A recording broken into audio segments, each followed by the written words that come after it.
Hello and welcome back to the Bloody Forum Matchday experience, where Jacob Fernall went to Leeds United yesterday afternoon and got some footage from the game as we did go down 2-0. I'll be bringing you some of my thoughts on the game as well as Dan Bardell's thoughts and some tweets from fans about the game, so stay tuned.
I thought we lacked a lot of tempo yesterday. I didn't think we were at the same level that we've been in previous weeks under Steve Bruce.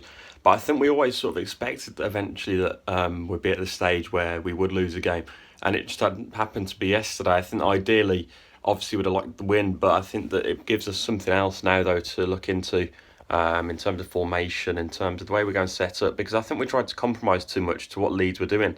We were having a good spell in the second half just before they scored. And then obviously Elphick's lost his man and Galini's come out perhaps a little bit rashly, but I'd be more worried about Elphick losing his man, to be honest. I mean, what Galini did happens to most keepers at some stage during the season. They come for something and they don't get it, and it's happened. I think it's important that we don't get on his back now, especially as I think over the last 7 games in particular, he's been very good. He's kept us in some games and made some saves at vital points, so I don't really point the finger at him too much. And then by the second goal, we were pushing many men up, and you're expected to concede because you're pushing so many men up. I just think we lacked it yesterday. I think Rudy Gestede was not on form either. I think that he's had his chances now and he needs to be a bench player. He needs to come off the bench into the second half when we need him desperately, because we've got so many players that should have been starting. The likes of Jordan Ayew and Jack Grealish should have been starting. I don't think that he was deserving of starting, though, Rudy Gestede. I don't think he deserved it. Gestede on his own up front, I had reservations about that before the game, but then some people said to me, Steve Bruce has earned our trust, which is very fair. So we obviously had a game plan. I don't think it worked, and I'd be surprised if we see Rudy leading the line on his own again too many times. He just looks isolated up there, and if he hasn't got anyone next to him, playing directly next to him winning the flick-ons, it doesn't do anything unless you've got people running beyond him. He's not dynamic enough to play the lone striker role for me. I believe that he works better as an impact player. And it's just unfortunate we came across a Leeds side that were unbeaten at home until they played Newcastle United. And it just shows we've still got a long way to go. I think Leeds were a lot more streetwise than us, and there's lots to take from the game. But I'm remaining positive. We are 6 points off the 6th position now, but I think that we can come back from that really strongly. We've got big game against Wigan at the weekend, so we need to win that and push on, because there's lots of fixtures coming up. And we need to forget about the little errors that are happening and just stay confident and back the boys going into January, where Steve Bruce can make some of his own signings. I think it's important now that we don't overreact to one defeat, because Steve Bruce has done a great job since he came in, and no one can argue with that. We were always going to lose at some point. What is important now is that we pick ourselves up. We go to against Wigan next week, and we get 3 points, and we go on another big run, because despite our excellent run of form prior to this game, we are only 15th in the table, which shows how tough this Championship league is. So it's important that we bounce back. It's important that the fans don't get too downbeat, and it's important that we stay behind the players, because after the last few months, they do deserve it. So that is all for today's Matchday Experience. If you did enjoy this video, make sure you're dropping us a like below and commenting what you thought about the result. How bad were we? How good were we? What did we do wrong? Right. I just thought that in general we just lacked the right tempo, and Leeds were more streetwise, and it was just one of those days for us. If you're doing the video, drop us a like, comment with your post notifications on though as well for your subscriptions. If you enjoyed that video, why not watch another one? Click the video choices on screen now to go and watch them in full. And don't forget to subscribe. Click on our logo there on the left and press subscribe. Easy.